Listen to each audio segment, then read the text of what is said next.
sing hymn number 17. गीत संख्या 17 हम गाएंगे।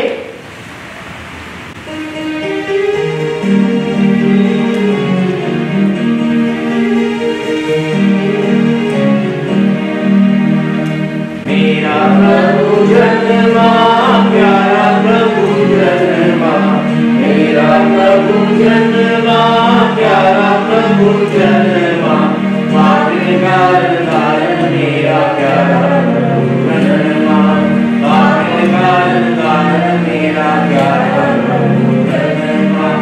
मरियम बेटी अपने घर में आया दूत स्वर्ग से, मरियम बेटी अपने घर में आया दूत स्वर्ग से, बोला हमारी मरियम से जो सलाम हमारी, बोला हमारी मरियम से जो सलाम हमारी। मेरा प्रभु जन्मा, प्यारा प्रभु जन्मा, मेरा प्रभु जन्मा, प्यारा प्रभु जन्मा, हमारा मेरा प्यारा प्रभु जन्मा, मेरा प्यारा प्रभु जन्मा। गौशाला में पालकी यीशु चढ़ी, मरियम बैठी गौशाला में पालकी यीशु चढ़ी, आए मेरे लिए धर्म करने सारे दाता को, आए मेरे लिए धर्म करने सारे दाता को। मेरा प्रभु जन्मा, प्यारा प्रभु जन्मा, मेरा प्रभु जन्मा, प्यारा प्रभु जन्मा, पापन कारण मेरा प्यारा प्रभु जन्मा, पापन कारण मेरा प्यारा प्रभु जन्मा। आगे आगे तारा नीचे नीचे पकड़ लो, आगे आगे तारा नीचे नीचे पकड़ लो, थोड़ा मुझे मान चढ़ा देगा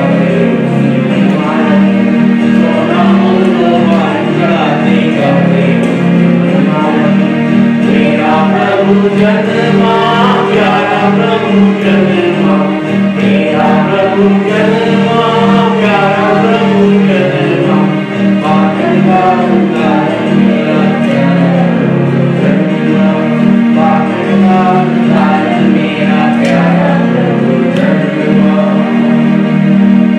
The grace of our Lord Jesus Christ and the love of God and the fellowship of the Holy Spirit be with you all, and also with you, Almighty God, to whom all hearts are open, all desires known, and from whom no secrets are hid.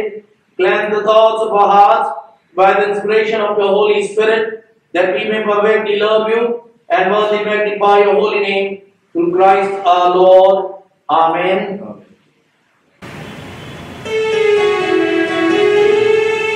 Glory to God in the highest, and peace to his people on earth. Lord God, heavenly King, Almighty God and Father, we worship you, we give you thanks, we praise you for your glory. Lord Jesus God, only Son of the Father, Lord God, Lamb of God, you take away the sin of the world, have mercy on us. You are seated at the right hand of the Father, receive our prayer. For you alone are the Holy One, you alone are the Lord, you alone are the Most High, Jesus Christ, with the Holy Spirit, in the glory of God the Father. Amen. We shall have the ministry of the word. हम पढ़ेंगे गलातियों की पुस्तक, उसका 4था अध्याय, उसकी 1 से 7 आयत, और मिस रीना दास इसके पढ़ने में हमारी अगुवाई करेंगी। सभा का पहला पाठ जो कि लिया गया है गलातियों अध्याय 4 की 1 से 7 आयत तक। मैं ये कहता हूँ कि वारिस जब तक बालक है, यद्यपि सब वस्तुओं का स्वामी है, तो भी उसमें और दास में कोई भेद नहीं, परंतु पिता के ठहराए हुए समय तक संरक्षकों और प्रबंधकों के वश में रहता है। वैसा ही हम भी जब बालक थे तो संसार की आदि शिक्षा के वश में होकर दास बने हुए थे, परंतु जब समय पूरा हुआ तो परमेश्वर ने अपने पुत्र को भेजा जो स्त्री से जन्मा और व्यवस्था के अधीन उत्पन्न हुआ, ताकि व्यवस्था के अधीनों को मोल लेकर छुड़ा ले और हमको लेपालक होने का पद मिले।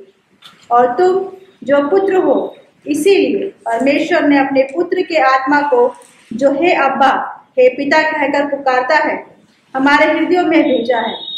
इसलिए तू अब दास नहीं परंतु पुत्र है, और जब पुत्र हुआ तो परमेश्वर के द्वारा वारिस भी होगा। ये परमेश्वर का वचन है। परमेश्वर का धन्यवाद। इस समय हम पढ़ेंगे नीति वचन की पुस्तक, उसका 8वां अध्याय, उसकी 22 से 31 आयत, और mister Lala Lawson will lead us in the reading of the text. नीति वचन 8 बाब उसका 22 से लेकर 31 आयत तक। यहोवा ने मुझे काम करने के आरंभ में वरन अपने प्राचीन काल के कामों से भी पहले उत्पन्न किया। मैं सदा से वरन आदि ही से पृथ्वी की सृष्टि से पहले ही से ठहराई गई हूँ, जब ना तो गहरा सागर था और ना जल के सोते थे, तब ही से मैं उत्पन्न हुई। जब पहाड़ और पहाड़ियां स्थिर ना की गई थी, तब ही से मैं उत्पन्न हुई। जब यहोवा ने ना तो पृथ्वी और ना मैदान न जगत की धूल के परमाणु बनाए थे, इनसे पहले मैं उत्पन्न हुई। जब उसने आकाश को स्थिर किया, तब मैं वहां थी।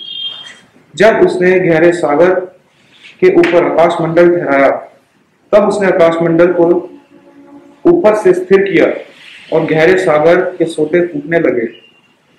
जब उसने समुद्र की सीमा ठहराई कि जल उसकी आज्ञा का उल्लंघन ना कर सके, और जब वह पृथ्वी की नींव की डोरी लगाता था, तब मैं कारीगर सी उसके पास थी और प्रतिदिन मैं उसकी प्रसन्नता थी और हर समय उसके सामने आनंदित रहती थी।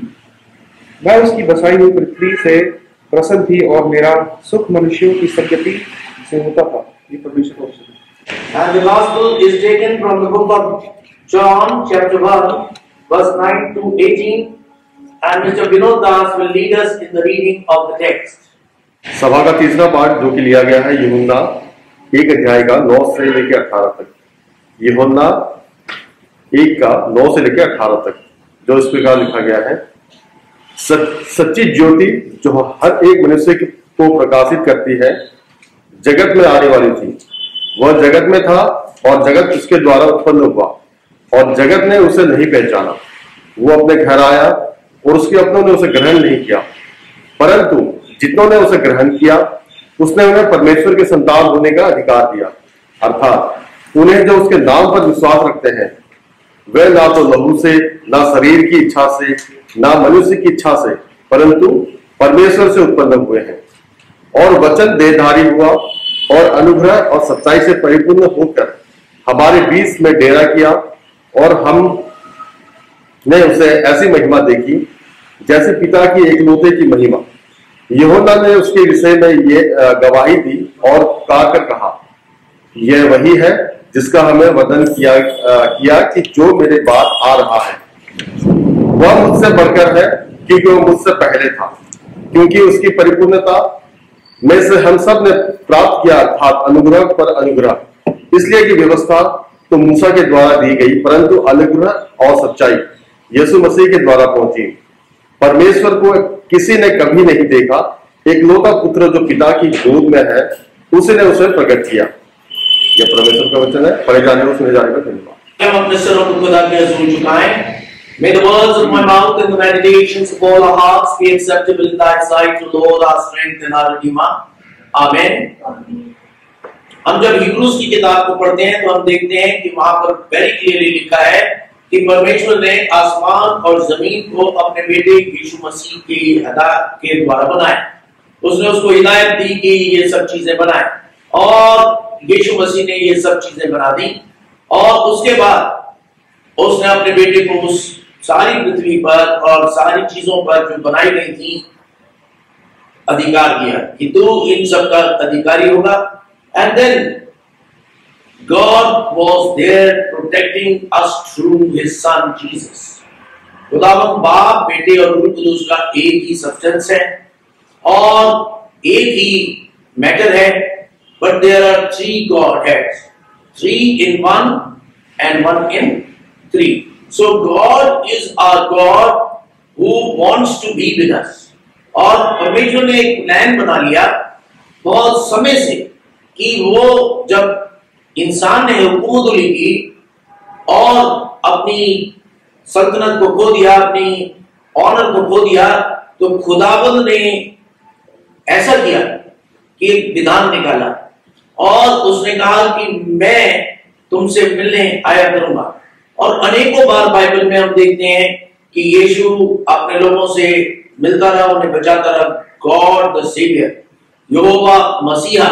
आजकल भी जो लोग दूसरों के लिए बहुत मदद करते हैं, दूसरों की मदद का कारण होते हैं, तो सारी जगह हम स्टेटमेंट सुनते हैं, ये तो गरीबों के मसीहा हैं। यानी एवरीबॉडी एक्सेप्ट्स कि मसीहा जो है वो सेवियर है, वो बचाने वाला है और मसीहा हम सबको बचाने के लिए आया। थियोलॉजिकली अगर हम बाइबल को अच्छी तरह से पढ़ें तो ज्ञान हासिल करते हैं कि जब सैलाब आया और नूह बोट में था, तो उस समय जो बचाने वाला था वो कौन था? मसीहा था। और वो बोट क्या थी? वो एक सेवियर की तरह उन्हें बचा रही थी, चारों तरफ से प्रोटेक्ट कर रही थी। और उस बोट को कंसिस्टेंट रखने वाला, सेफ रखने वाला कौन था? मसीहा खुद था। वो अपने हाथों की प्रोटेक्शन में उस बोट को लिए जा रहा था। वो बोट इतनी ताकतवर नहीं थी कि वो इतने सैलाब में सह जाती। हम जिंदगी में देखते हैं कि जब बनी इस्राइल जंगल में से गुजर रहा था, तो वहां पर भी एक बादल उन्हें क्या कर रहा था? प्रोटेक्ट कर रहा था। वो उनको कहां से लेके गए? विल्डरनेस से लेके गए, जहां बहुत गर्मी थी, जो वहां आग जैसी गर्मी थी, और खुदावंद एक क्लाउड के माने उनके ऊपर खड़ा था। हम देखते हैं इजरायली लोग जब जंगल में से गुजर रहे थे, वो विल्डरनेस ऑफ परान और विल्डरनेस ऑफ अकाबा में से गुजरे, जो कि बहुत ही खतरनाक विल्डरनेस है। उस बयाबान में जहां सूखा था, मरुस्थल था, उस मरुस्थल में भी खुदावंद ने उनको प्रोटेक्ट किया। और वो प्रोटेक्टर कौन था? सेवियर था। और बाइबल में यूं लिखा है, वो रात को जो आग का खंबा जो उनके बीच में आके खड़ा हो जाता था, वो और कोई नहीं, यीशु मसीह था, जो कि सेवियर था। वो डिफरेंट फॉर्म्स में अपने लोगों की अगुवाई कर रहा था, केयर कर रहा था, और आज भी मसीह हमारे बीच में है। एक समय आया हिस्ट्री में जब खुदावंद के विधान के मुताबिक वो मसीह जो वर्ड था वो क्या बन गया? फ्लैश बन गया और हमारे बीच में आकर वो रहा। एंड आज का जो हमारा थीम है वो है we are sharers in the sonship of Christ. अगर हम शेयरर्स हैं सनशिप ऑफ क्राइस्ट, तो सन जो है वो हमारे साथ है, और सन जो है वो हमारा एक भाई बंधु बन गया है। यानी मतलब कि अगर हम बच्चे होते हैं अपने घर में, तो one of the child with us is Jesus Christ. और खुदावंद को उस तरीके से हम उनको महसूस करना है कि खुदा हमारे साथ है। जब बच्चे घर में लड़ते हैं तो उन्हें याद रखना चाहिए कि one of the child is Jesus Christ with us, and are we really living as Jesus should. Jesus बहुत से पोस्टर्स में मैंने देखा है कि वहां यूं लिखा होता है, Christ is the silent listener of every conversation. तो आप जब अपने घर में कन्वर्सेशन भी करते हैं तो उसका भी ध्यान रखिए कि आप कैसी कन्वर्सेशन करते हैं। Are you talking evil all the time? Are you becoming bad all the time? क्या आप अपने घर में भी दूसरे की बुराई करते हैं? अगर आप ऐसा हैं तो आप जो है रॉन्ग पथ पे हैं, आपको चेंज होना पड़ेगा। यानी एक है एनालिसिस, एक है बुराई। एनालिसिस इज नॉट रॉन्ग, आप एनालाइज करते हैं, हर चीज की एक क्वालिटी है। अगर हम कहते हैं मिर्ची झाल होती है, तो ये मिर्ची के लिए बुराई नहीं है, ये मिर्ची का एनालिसिस है, उसकी क्वालिफिकेशन। तो उसी प्रकार से हमको ये जानना है कि our talks should be analytical rather than criticism. कई बार हम चीजों को बेबात की क्रिटिसाइज करते हैं जबकि there is no reason for criticism. Why God is the silent listener? He is a member of our family. We are heirs of His sonship. हम fellow heirs बन गए हैं परमेश्वर के राज्य के, यानी God with us. जब हम कहते हैं Jesus with us, क्या हम फील कर रहे हैं कि Jesus is with us?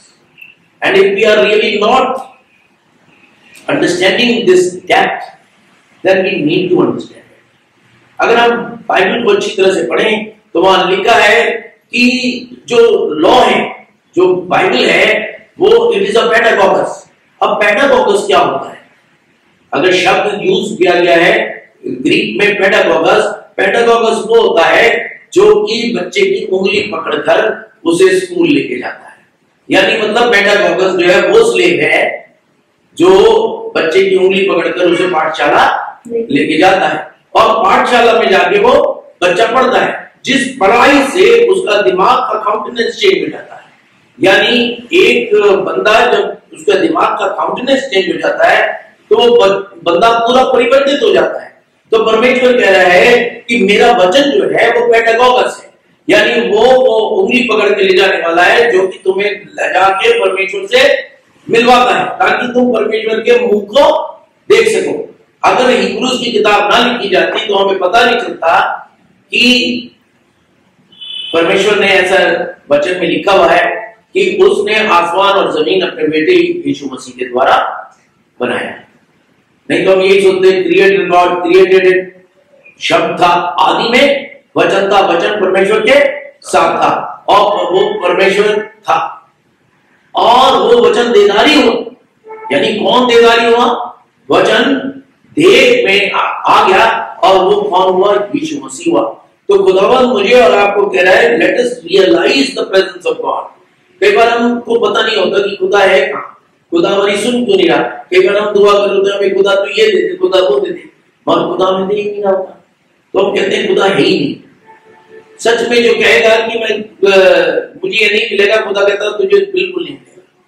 क्यों? क्योंकि मैं तेरे मांगने से पहले जानता हूं कि तेरी क्या माइंडसेट है, और परमेश्वर का वचन मेरे माइंडसेट को चेंज करने के लिए आया है, ताकि मेरा माइंडसेट ऐसा चेंज हो जाए कि मैं उससे जो कुछ मांगू वो मुझे मिल जाए. इसलिए बाइबल में लिखा है जब तुम प्रभु से मांगो तो विश्वास कर लो कि तुम्हें मिल गया है. हम अविश्वास के साथ मांगते हैं, पता नहीं खुदा करेगा या नहीं करेगा, पता नहीं ऐसा होगा कि नहीं होगा. और खुदावंद कहता है जो विश्वास से नहीं मांगता वो तो लहरों के समान है. अगर हम जेम्स की पुस्तक उसका पहला अध्याय और उसकी पहली 5 आयतें पढ़ें, याकूब की पत्री उसका पहला अध्याय और उसकी दूसरी आयत से हम पढ़ें, कोई हमारे बीच में पढ़ दे. हे मेरे भाइयों, जब तुम नाना प्रकार की परीक्षाओं में पढ़ो तो इसको पूरे आनंद की बात समझो, यह जानकर कि तुम्हारे विश्वास के परखे जाने से धीरज उत्पन्न होता है. पर धीरज को अपना पूरा काम करने दो कि तुम पूरे और सिद्ध हो जाओ और तुम में किसी बात की घटी ना रहे. आगे पर यदि तुम में से किसी को बुद्धि की घटी हो तो परमेश्वर से मांगो, जो बिना उल्हाना दिए सबको उदारता से देता है और उसको दी जाएगी. पर विश्वास से मांगे और कुछ संदेह ना करें, क्योंकि संदेह करने वाले समुद्र की लहर के समान है जो हवा से बहती है और उछलती है. ऐसा मनुष्य यह नहीं समझे कि मुझे प्रभु से कुछ मिलेगा. वो व्यक्ति दुचिता और अपने सारी बातों से चंचल है.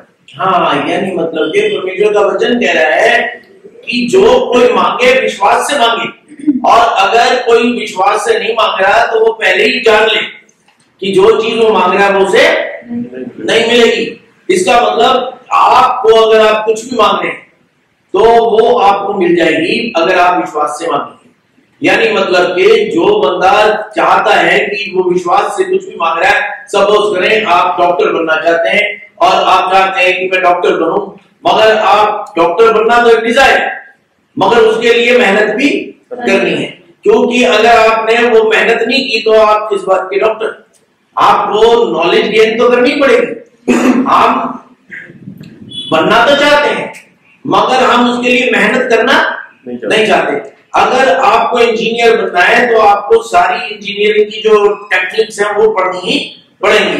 अगर आपको चार्टर्ड अकाउंटेंट बनना है तो आपको पूरी अकाउंटेंसी पढ़नी ही पड़ेगी। अगर आपने वो सब नहीं पढ़ी तो आपके लिए काला अक्षर बैन बराबर, अकाउंट समझ नहीं आएगी क्या है क्या नहीं, कौन से पन्ने पे क्या है, क्योंकि you do not know what is written over there. और परमेश्वर मुझे और आपको कह रहा है जब भी तू खुदा से मांगे चाहे वो कुछ भी हो तो उसके लिए तुझे मेहनत करनी पड़ेगी। यानी अगर मैं कहूं कि मेरे अंदर ऐसी ताकत आ जाए कि मैं बिल्कुल रेसलर की तरह अपने डोले शोले दिखाऊं तो मुझे उसके लिए एक्सरसाइज भी करनी पड़ेगी। यानी हर चीज के लिए एक मेहनत है। हर एक इंसान के अंदर पूरी मांसपेशियां उतनी है जितनी किसी दूसरे के अंदर है। एक मेहनत करके उन मांसपेशियों को बढ़ा लेता है तो उसकी बॉडी फिट दिखने लगती है, कोनिकल बॉडी हो जाती है। वो उसको फिर दिखाने की कोशिश करता है कि मैंने इतनी मेहनत की है, मगर उस बॉडी को दिखाने से पहले जो उसने मेहनत की है वो सब लोग नहीं करना चाहते। परमेश्वर कह रहा है मैंने तुझे इसलिए चुना है ताकि तू मेहनत कर, and then you will be heirs, fellow heirs with Christ। यानी उस मेहनत को करना है, उस अच्छाई को सीखना है। It is not an easy task. अगर आपने सोचा है कि हम अच्छे बनेंगे तो उसके लिए बहुत से अच्छे रेजोल्यूशंस लेने पड़ेंगे। और that is what God is saying कि परमेश्वर की रोशनी इस दुनिया में आई मगर लोगों ने उसे ग्रहण नहीं किया क्योंकि उनके काम बुरे थे, क्योंकि वो उसको ग्रहण करना नहीं चाह रहे थे उस तरीके से। हम चाहते तो बहुत कुछ है मगर हम मेहनत नहीं करना चाहते। और हर चीज के लिए खुदावंद ने एक सिस्टम रखा है और परमेश्वर कह रहा है प्लीज मेरे विधान को समझे। अगर आप सारी चीजें परमेश्वर ने बनाई, चाहे वो छोटी सी चींटी हो, चाहे वो बड़ा सा हाथी हो, चाहे उससे सबसे बड़ा जो उसने क्रिएशन की वो इंसान बनाया, तो इंसान को भी क्रिएटर बनना है। और वो क्रिएटर किस कब बनेगा जब वो अपने आप को परमेश्वर के साथ मिला लेगा और परमेश्वर उसको ऐसी ताकत देगा। और उसने कहा जो कुछ तुम मांगो वो तुम्हारे लिए हो जाएगा। यानी मतलब कि प्रभु चाहता क्या है, कुछ माइंडसेट में चेंज चाहता है। सनशिप का मतलब समझने के लिए हमें मेहनत भी करनी पड़ेगी। कई लोग जो होते हैं वो दुआ तो बहुत करने चाहते हैं और मेहनत कुछ भी नहीं करना चाहते, और बगैर मेहनत के कुछ भी नहीं होगा। क्योंकि जब परमेश्वर ने इतनी बड़ी चीजें बनाई और छोटी चीजें भी बनाई तो एक एक चीज को बनाने में परमेश्वर ने मेहनत की और उसको एक ऐसा सिस्टम बनाया कि एक चींटी अपनी अदर चींटियों को क्या देती है, जन्म देती है, और एक भेड़ अदर भेड़ों को जन्म देती है, और हर चीज अपनी स्पीशीज को जन्म देता है। फिर वो उसे सिखाता भी है और हम सबको सीखना है। परमेश्वर कह रहा है I want you to understand that I am the lord of all creation and I have made you the king of creation, but if you do not learn from me you will never be able to achieve the heights को अचीव करने के लिए और संक्षिप्त को अचीव करने के लिए आपके अंदर वो क्वालिटी भी होनी चाहिए। अगर हमारे मुंह से गालियां निकल रही हैं, अगर हमारे मुंह से लड़ाइयां निकल रही हैं, अगर हमारे मुंह से बदगुमानियां निकल रही हैं और हर प्रकार का हम नेगेटिव बोलते चले जा रहे हैं, तो वो नेगेटिविटी हमें डुबा देगी। क्योंकि आपके शब्दों में क्या है, एक ताकत है। परमेश्वर हमें कुछ बताना चाहता है। यहूदी लोग जो थे वो जब 12 वर्ष के बच्चा हो जाता था तो वो उसको टेंपल में लेके आते थे और उस दिन के बाद वो बच्चा एडल्ट कहलाने लगता था। यानी जब यीशु 12 वर्ष का हुआ तो हम देखते हैं वो टेंपल में रुक गया और वो वहां पुरोहितों से और बड़े बड़े विद्वानों से अचरज की बातें कर रहा था। उस समय सबसे ज्यादा जो अचरज देने वाली बातें थी वो एस्ट्रोलॉजी कि स्टार्स की स्टडी करना बहुत बड़ी अचरज होता था। लोग ये सोचते थे कि हर एक बंदे का कोई स्टार है और उस स्टार की वजह से उसके ऊपर इफेक्ट पड़ता है। आज भी कई लोग नक्षत्रों को देखते रहते हैं, कई लोग अपने हाथ दिखाते रहते हैं और परमेश्वर का वचन कहता है ये काम को दिखाना खुदावंद को पसंद नहीं है। ये स्टार्स की एस्ट्रोलॉजी पढ़ना को दिखा के अपना फ्यूचर देखना खुदावंद को पसंद नहीं है। क्यों पसंद नहीं है? क्यों? क्योंकि you are the sons and daughters of God, you are yourself the creator. अगर आप सिर्फ इसी बात में अपना दिमाग लगा के बैठ जाएंगे कि ये स्टार मुझ पे ये असर करता है इसलिए तो मैं कुछ बनूंगा ही नहीं। पुराने जमाने में क्या कहते थे भाई, मैं तो ये किसान का बेटा हूं तो मैं किसान ही रहूंगा, और मैं लोहार का बेटा हूं तो मैं लोहार ही रहूंगा। मगर आज की तारीख में हम उन माइंडसेट से थोड़ा सा अलग हटे हैं। मगर उस समय के लोग जो थे वो ये कहते थे कि एस्ट्रोनॉमी का एक बहुत ही ज्यादा असर हमारे ऊपर होता है। मगर परमेश्वर कह रहा है जब तक तू अपने माइंडसेट को चेंज नहीं करता तू कुछ भी अचीवर नहीं बन सकता। To achieve you must make your mindset with मी।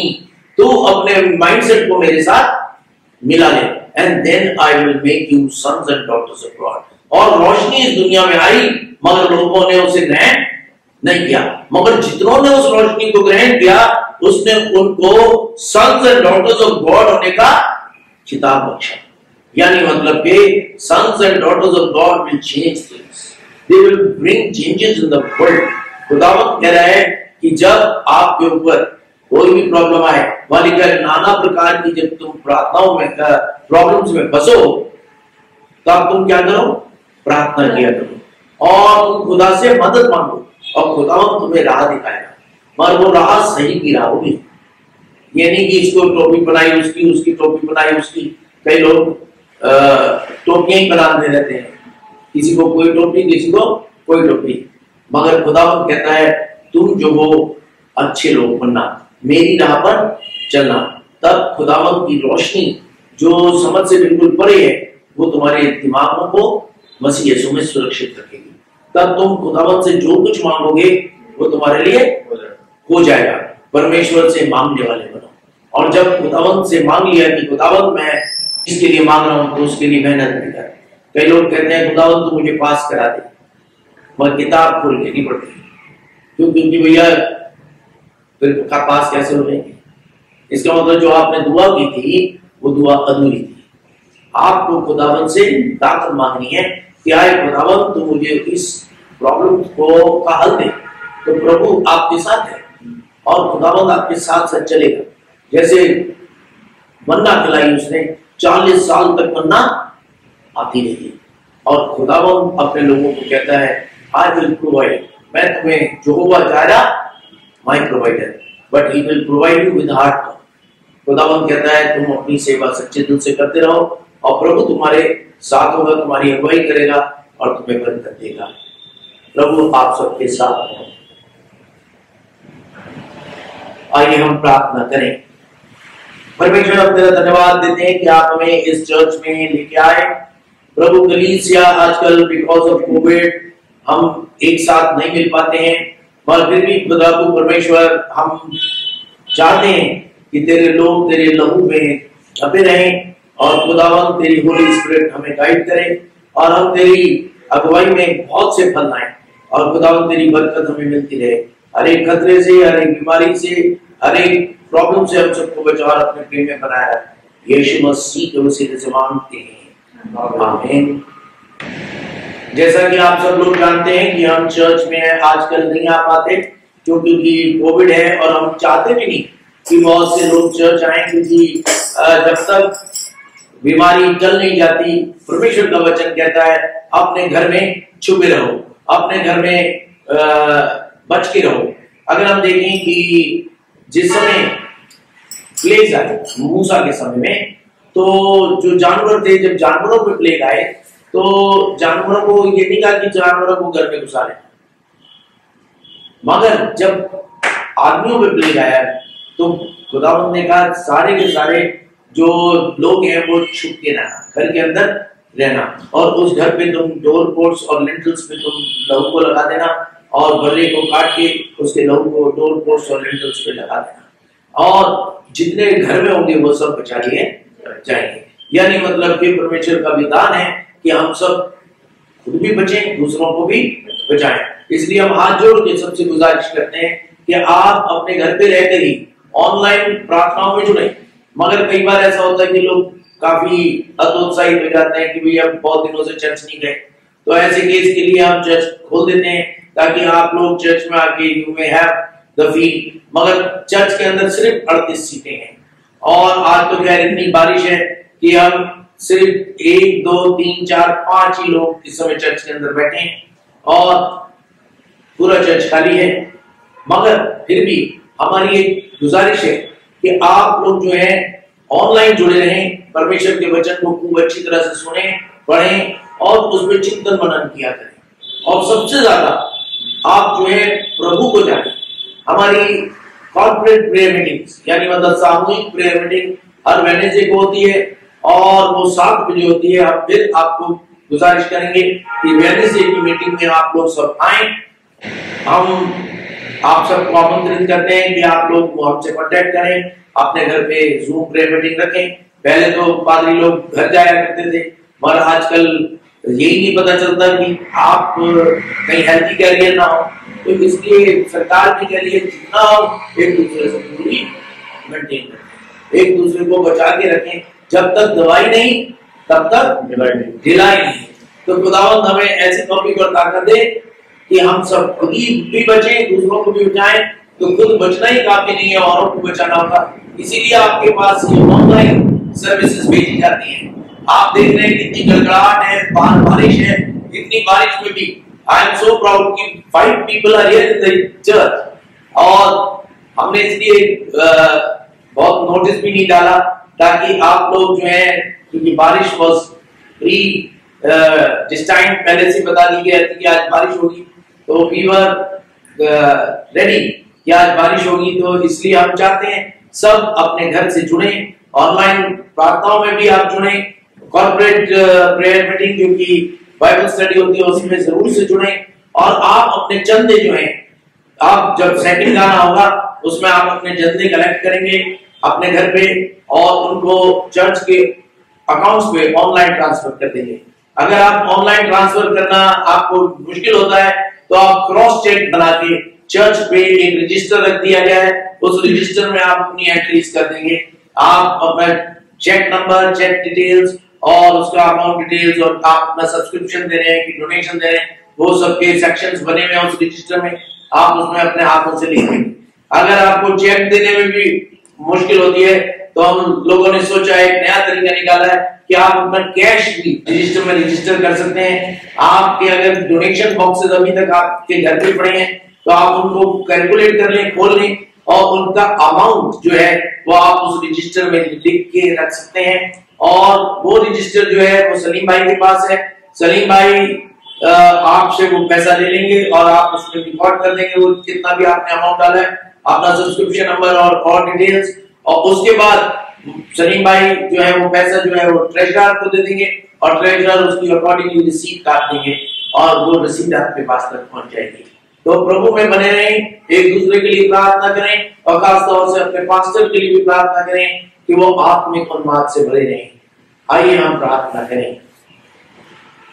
खुदावंद तेरा अपार धन्यवाद करते हैं कि आपने हम सबको जोड़ा है, अपनी बरकतें हम पर रखें और आपकी होली स्पिरिट हमें गाइड करें। यीशु मसीह के वसीले से मांगते हैं और आमीन। ये समय होगा कि हम अपने विश्वास का अंगीकार खड़े होकर करेंगे। मांग करते हैं वो आसमान और जमीन और सब देखी और अनदेखी चीजों का कार्य है, हमें खुदावंद यीशु मसीह पर ईमान रखते हैं जो खुदा का इकलौता बेटा है। वह अज़ल से बाप से मौजूद, खुदा से खुदा, नूर से नूर, हकीकी खुदा से हकीकी खुदा, मसनून नहीं बल्कि मौजूद है। उसका और बाप का एक ही जौहर है, उसी के वसीले कुल चीजें बनी। वह हम इंसानों के लिए और हमारी निजात के वास्ते आसमान पर से उतर आया, रूह कुदूस की कुदरत से बकवारी बच्चस मरियम से मुजस्सम हुआ और इंसान बना। पौंतुस पिलातुस के हक में हमारे लिए मसलूब हुआ, उसने दुख उठाया, मर गया और दफन हुआ और तीसरे दिन पाक नविश्तों की बात जी उठा, आसमान पर चढ़ गया और बाप के दाहिने बैठा है। वह जलाल के साथ जिंदों और मुर्दों की अदालत के लिए फिर आएगा और उसकी सल्तनत कभी खत्म ना होगी। हम रूह कुदूस पर ईमान रखते हैं जो खुदावंद है और जिंदगी बख्शने वाला है। वह बाप और बेटे से सादर है, उसकी और बाप और बेटे के साथ फरिश्तों जो ताज़ीम होती है। वह नबियों की जुबानी बोला, हम एक पाक कैथोलिक और रसूली कलीसिया पर ईमान रखते हैं। हम एक बपतिस्मे को जो गुनाहों की माफी के लिए इकरार करते हैं और मुर्दों की क़यामत और आइंदा जहान की हयात का इंतजार करते हैं। आमीन। आइए हम सब प्रार्थना करें।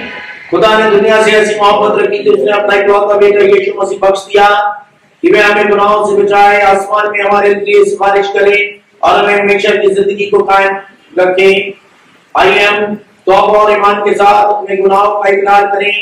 हम खुदावंद के फजल से उसके हुक्मों को मानने का और सब लोगों के साथ मेल मोहब्बत से रहने का पक्का इरादा करें।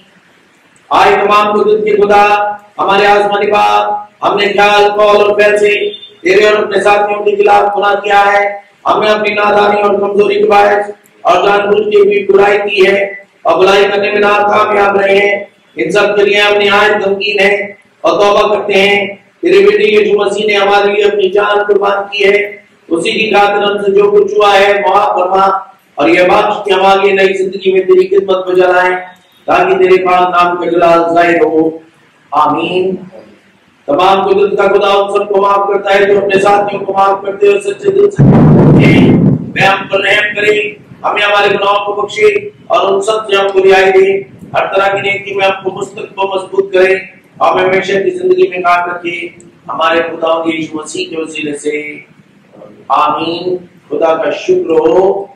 हम मिलकर मसीह का बदन है। हम सब ने एक ही रूह के वसीले से एक बदन होने के लिए बपतिस्मा लिया, पर हम उन बातों के तालिब रहे जिनसे मेल मिलाप और मामी तरक्की हो। खुदावंद का इत्मीनान हमेशा आप सबके साथ हो और आपके साथ। इस समय हम अपना दूसरा गीत गाएंगे।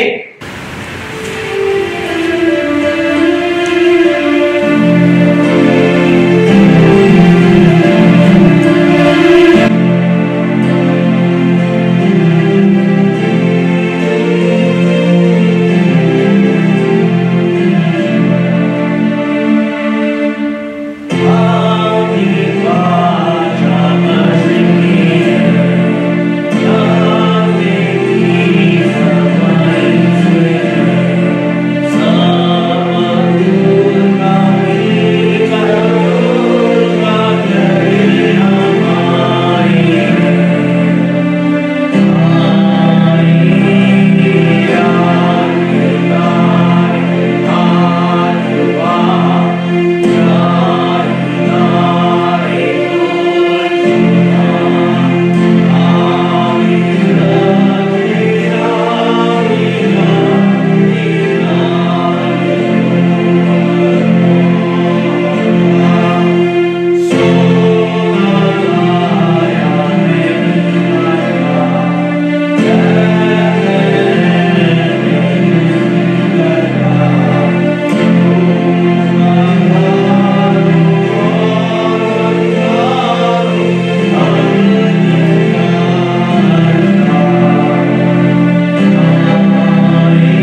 साथ अपने आप को भी खुदा की खिदमत के लिए पेश करें।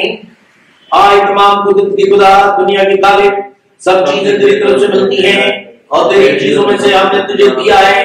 हम तुझसे अर्ज करते हैं कि ये दान और रोटी और पैन की बेटी अपने नाम की जलाल और अपने लोगों की भलाई के लिए कबूल फरमा, हमारे खुदावंद यीशु मसीह के वसीले से, आमीन।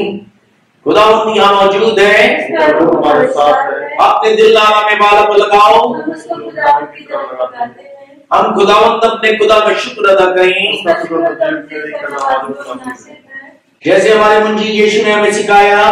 हम यूं दुआ करते हैं, आए हमारे आसमानी बाप, तेरा नाम पाक होना जाए, तेरी बादशाही आए, तेरी मर्जी जैसे आसमान में पूरी होती है जमीन पर भी हो। हमारे रोज की रोटी आज हमें बख्श दे, हमारे कसूरों को माफ कर, क्या भी अपने कसूरवारों को माफ करते हैं। हमें इस बात पर न पड़ने दे, भले बुराई से बचा, तेरी बादशाही कुदरत और जलाल अब तक तेरी है, आमीन। हम सब मिलकर दुआएं सराई करें। आए नहीं खुदावंद, हम अपनी रास्तबाजी पर नहीं बल्कि तेरी कुरान को बड़ी रहमतों पर भरोसा करके तेरी इस मेज के पास आने की जरूरत करते हैं। हम तो इस लायक नहीं कि जो टुकड़े तेरी मेज पर से गिरते हैं चुने, लेकिन तू एक खुदावंद है जिसका गाजा में चल रहम फरमाना है। इसलिए आए करीम खुदावंद, ये बख्श कि हम तेरे अजीज बेटे यीशु मसीह का कोई तो इस तौर सिखाएं और उसका खून इस वजह से पिए कि हमारे गुनाह आलूदा बदन और रूहें उसके न्याय पेश कीमती बदन और खून से धोए जाएं और हम उसमें और मौत में हमेशा बसे, आमीन।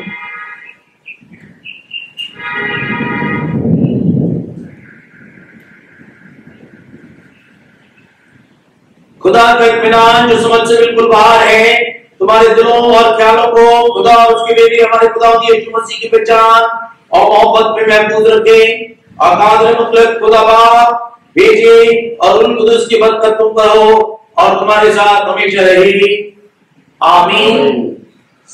सलामती से जाओ, खुदावंद से मोहब्बत रखो और उसकी खिदमत करो, खुदावंद मसीह के नाम से, आमीन।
आप सबको जय मसीह की। जय मसीह।